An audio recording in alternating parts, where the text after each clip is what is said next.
Hey guys, welcome back to my channel. Third video in a row. I am uploading every Wednesday. This is big for me because I have been very inconsistent in the past. So 3 weeks in a row, posting every Wednesday.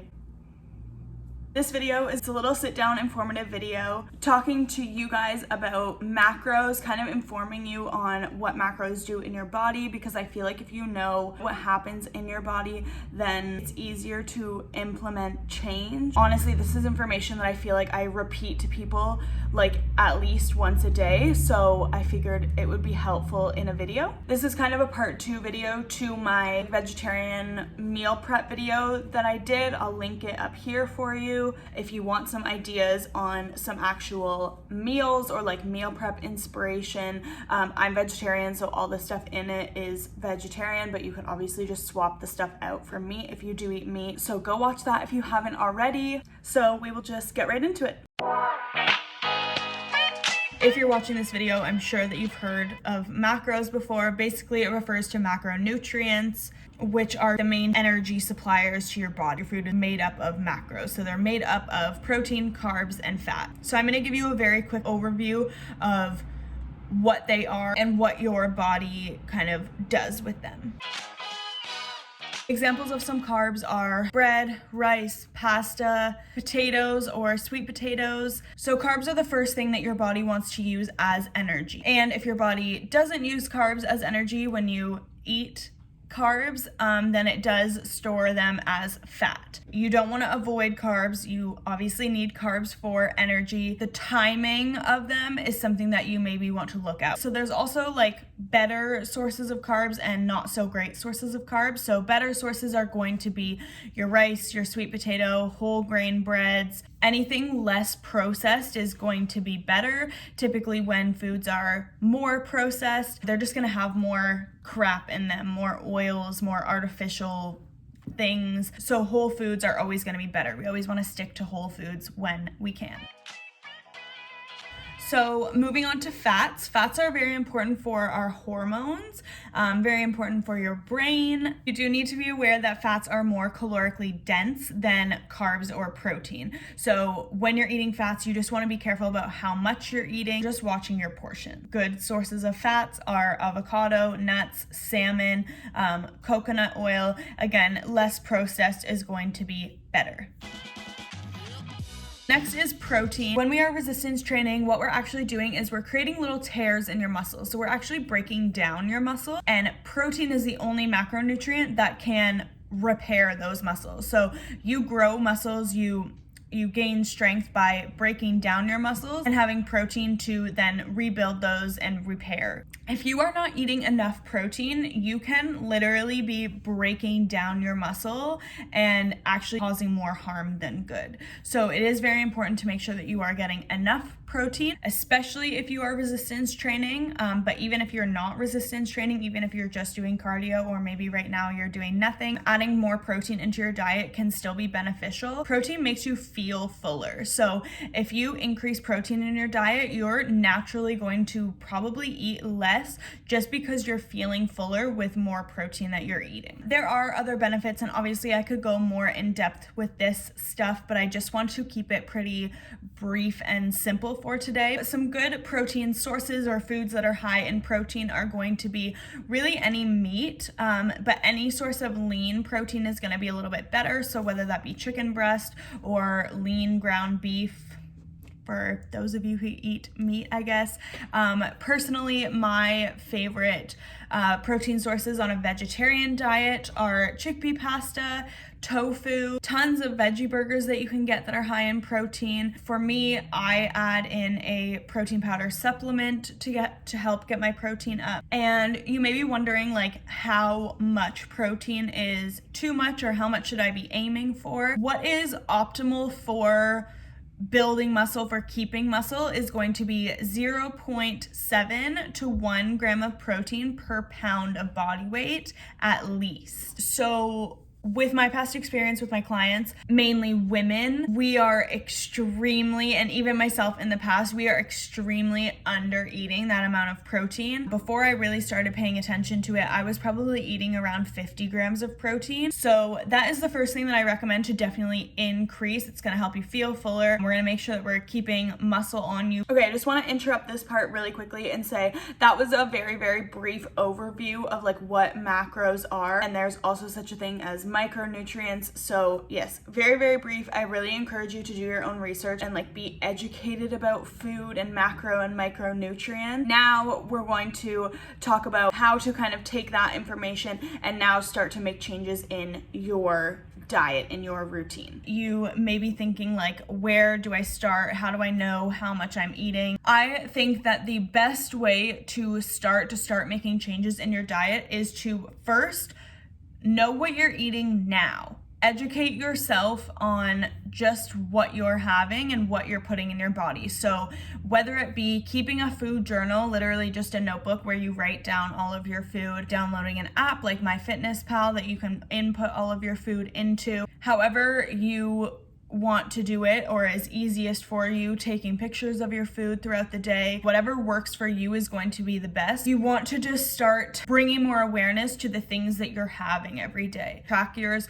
throughout a week or even just a couple of days. If you're keeping it in a journal, I would suggest kind of Googling all of the things that you're having. You don't need to be super, super precise, but obviously the more kind of accurate you can be, the better. Find out how much protein, how much fat, how much carbs are in each of the things that you're eating, and write that down in your notebook as well so you can physically see it. You can literally see how much protein you're having. So you want to do it for each meal or for each thing that you're having, and then total it at the end of your day to just get a general sense of how much you're eating every single day. You don't want to implement change into your diet without knowing what you're actually having.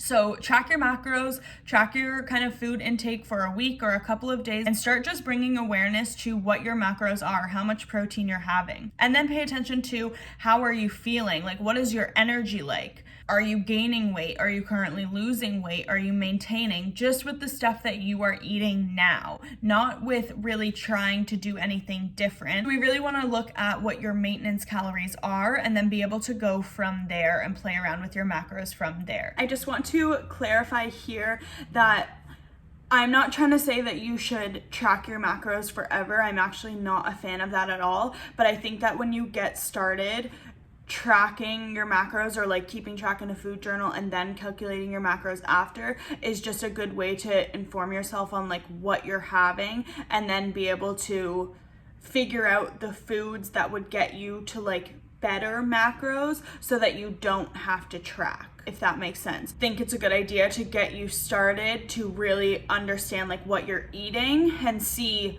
how that's affecting you, and then be able to like work in healthier options from there so that you don't have to track in the future. I'm not telling you to track macros forever, not a fan of that, but it is good and helpful to get started. I personally think it's a better approach to think about introducing things, think about adding better things into your diet rather than focusing on taking things away. And just kind of take it one day at a time. When I started working out, when I started paying attention to what I was eating, I think that I approached it in a really bad way. Someone introduced me to macros and to MyFitnessPal and set my calories lower as to whatever MyFitnessPal calculated as my maintenance calories. And then I was trying to fit in all the unhealthy foods that I was eating. Chips, protein bars, like granola bars, like just crappy processed stuff. That was a very kind of toxic way for it to be introduced to me, I think.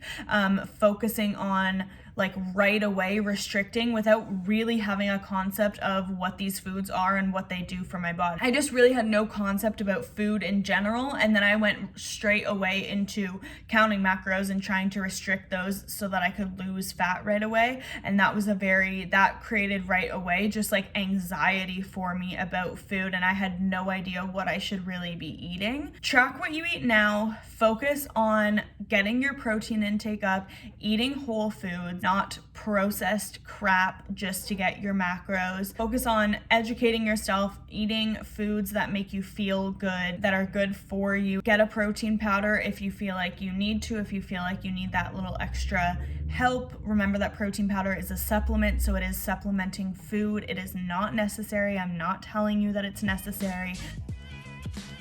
I want to talk about the timing of kind of your macros. So protein, you generally want to just spread it out throughout the whole day. I typically recommend about 20 to 30 grams in each like meal / snack. Fats can be pretty much spread throughout your day as well. No specific really time that you need to worry about it. Carbs, if you're looking to lose fat, you typically want to put your carbs right around your workouts. You want to time your carbs for before your workout and after your workout. I recommend eating about 1 to 2 hours before your workout just so that your body has time to digest it. So if you eat too close to when you're working out, your body's energy is actually going to be going towards digesting your food rather than to your workout, and you want your energy to go towards your workout. Eat at least an hour before, if not 2 hours.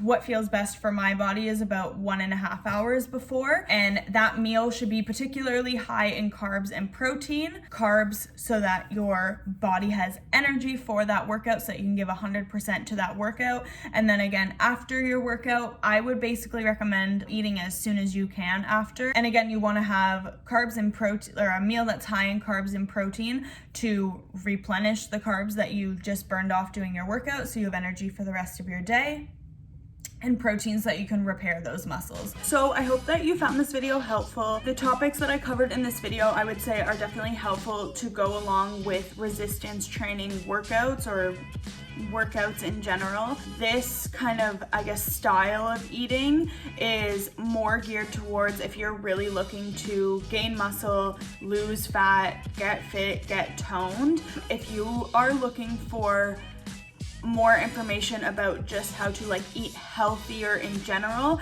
I would honestly refer you to a dietitian. So I'm going to leave a link in the description box to a dietitian that I refer all my clients to. She's great. She does like the online social media stuff, so you can check out her Instagram. So if you have ever dealt with an eating disorder, or you feel like you maybe are dealing with an eating disorder or restrictive eating or anything like that, please actually talk to someone first. Don't just try to follow another diet. If you are, please talk to the dietitian that I'm gonna link below. I believe she specializes in eating disorders. Probably not saying this properly, but yeah, she's really great. So DM her, chat with her. But I hope that you found this video helpful. I have lots more fun videos coming out soon that I have planned. Like I said, I'm going to be posting one video a week every Wednesday, so subscribe so that you don't miss more videos. And thank you guys so much for watching.